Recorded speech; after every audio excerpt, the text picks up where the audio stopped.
Hey guys, this is James with MWA.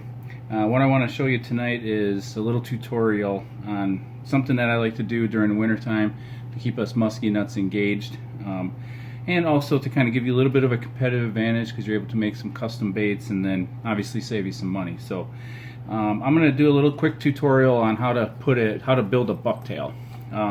The bucktails that I'm going to be building today are going to be some smaller bucktails with a single number 8. Then a skirt of your choice. I'm gearing up for them. Thinking about the spring season, so I'm gearing up the spring season. This is a profile that I like to throw early in the year. Obviously got black and orange here. Then I got a black and chartreuse. Just put this one together last night.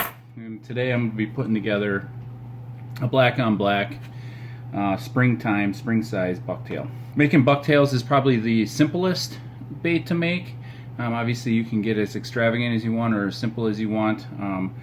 Obviously you can get into doing some wooden baits if you desire, but that's a lot more initial investment with the tools and everything else. But for now, I'm going to show you how I like to put together bucktails and show you how simple it actually is. You'll see that I don't have a whole lot of tools laid out here, and that's mainly because you don't really need a lot. I've made them with a bucktail. I've made bucktails in emergency with a screwdriver and a vice grips. Obviously there's better ways to do it. So what you need is angle cutting pliers, a wire forming pliers, and a split ring plier. And everybody should have one of these anyway, because in order to put split rings on a musky bait, you need one of these unless you don't like your thumbnails. And then just a small screwdriver, and I use this to twist the wire. So in addition, you'll need some sort of apparatus which will keep your wire stable as you're twisting it. Right here is what I use as my apparatus to twist bucktail wire. So as you can see on the top here, it's got a hole I drilled right in between the jaws of this mini vise, and then this roll pin, I drilled another hole, put the roll pin in there and flattened it out. And what that allows you to do is it allows you to put the bucktail wire in there and basically twist it into the eyes that you see here. So obviously some of the other stuff that you'll need, I have an assortment of split rings and beads and everything else you need to make bucktails, and then a whole box of blades. Obviously you don't need this many to get started, but sometimes what I'll end up doing is I find a good deal or find them on sale or something like that, I'll pick up a bunch of them and keep them for future utilization. Alright, in case you didn't know, we do have beer sponsorships available. Okay, let's get into making some bucktails. Alright, so I buy my bucktails pre-formed with one end twisted and then obviously just a straight section. You can get these in lengths from, I believe, 12 and 18 inches, and they're not very expensive. I like getting the 18-inch ones because if you make one, the excess will typically leave you enough wire to make another one. So essentially you're getting 2 for the price of 1. So that's a good bang for the buck. Alright, so let's go ahead and get started in putting this bucktail together. Take my wire, the first thing you're going to do is put on the sinker.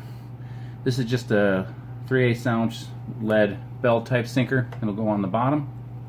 First component that is on there, and then the next thing you're going to do is you want to put a skirt. This is just a regular black skirt, and then it's got a sleeve in the middle that will fit over the bucktail wire, hypothetically. There it goes, and then it'll set down on there. Alright, so that's the second step. Now the third step is you're going to start building your hardware. Okay, so the hardware essentially offsets the blade from the skirt. Alright, and you don't want to get it too close, but you also don't want it too far away. I think I put this skirt on upside down. I'm going to flip this around.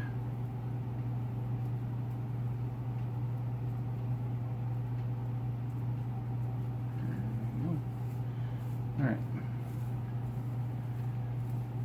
That looks better. So the longer end was on I like to put the longer end on the top, so when it basically comes down, we got kind of like a uniform length. I don't know if you can see that or not. Alright, so now we're going to start adding our hardware. I got some beads set out here, and I'm going to put 2 beads, like so. then the body, then an additional couple of beads,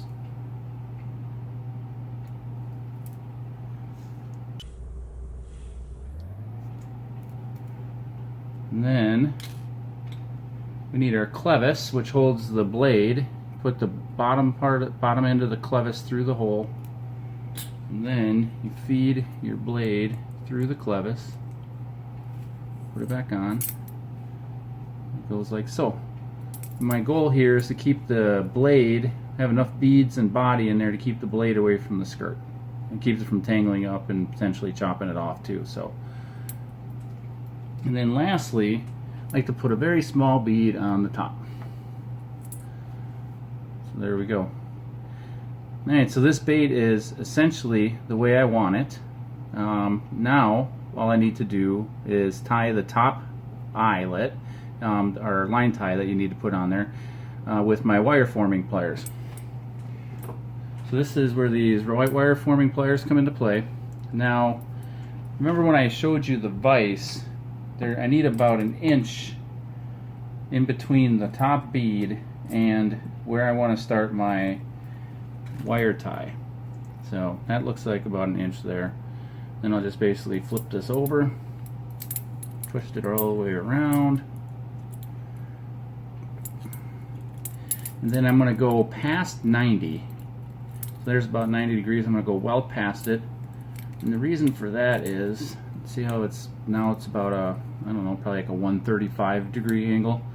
Now I can take my pliers and kind of center that eyelet up a little bit and just kind of bend it out there a little bit further, and that allows that eyelet to be centered a little better. Alright, so now what I'm going to do, hopefully you can see this, is I'm going to take this bucktail, I'm going to put it in my vise right where that hole I drilled is, tighten it down. You can see there it's all tightened down.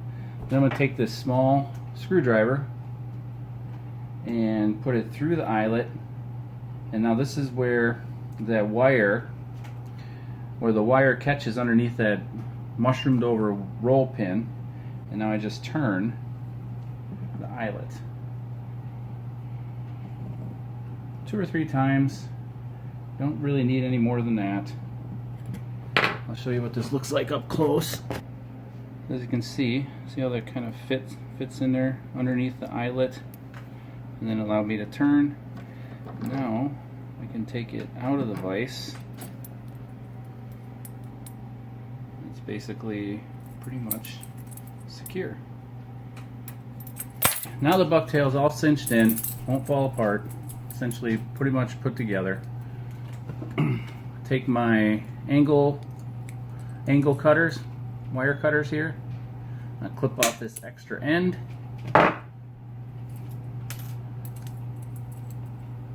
And it's pretty much a finished bucktail. All I really have left to do is apply the hooks, or the hook on this case. It's going to be a small bait. Now, even though it's a small bait, I do like to use a large hook because I found with smaller hooks my hooking percentage goes down dramatically. One of the other things I like to do is, I don't know if you can see this, but you see the heat shrink that's on the hook. That keeps the skirt material from going in between the hooks and getting all jammed up. I'm sure everybody's seen that. Had that happen to them in the past, and it's pretty frustrating. You have to kind of cut your skirt out of it. And then one of the other things that a lot of people do, you'll see on like cowgirls and whatnot, is they'll put heat shrink over the, basically over the split ring to keep it sticking straight out the back. Quite frankly, on these small baits like this with only one hook, I don't necessarily think that's is essential. I actually think that having a little bit of flexibility over there gives you a little bit better leverage, and allows the fish to stay pinned a little better. But obviously, to each their own. There is some utilization, or there is some utility from having a more rigid hook hanging out the back, especially if you're worried about getting all tangled up in your skirt material. All right. So lastly, all we have to do to finish up this bait is to utilize our split ring pliers and apply the hook to the bottom eyelet here. get the skirt out of the way. There we go. And then probably everybody knows how to use split ring pliers. There we go.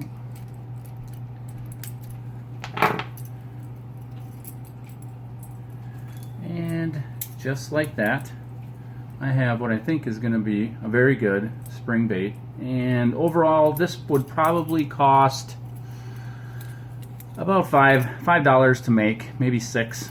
You know, so obviously as you get larger blades are a little bit more expensive, and multiple blades are a little bit more expensive. The most expensive part of this bait is going to be the skirt. If you can luck out, you can tie your own. I don't really like tying my own. I think that it's kind of a hassle, so I try to find them on sale. I go to the Musky shows and snap them up whenever I can. Or you can go down to order them from Moore's Lures or Raleigh and Helen's or wherever you like to buy your bait making supplies. And they're usually right about $4 a skirt, you know, so that's probably the most expensive part. But yeah, overall, I know that this bait right here, this is one of the skirts that I made. So overall, I think there's probably about $4 or $5 in this bait, you know, and it should last a long time and hopefully catch a bunch of fish this spring. Thanks a lot for watching, guys, and if you could, please subscribe to the channel. Hit the subscribe button below for MWA. We're going to be releasing unique content throughout the year, and hopefully we'll see you out on the water. Tight lines.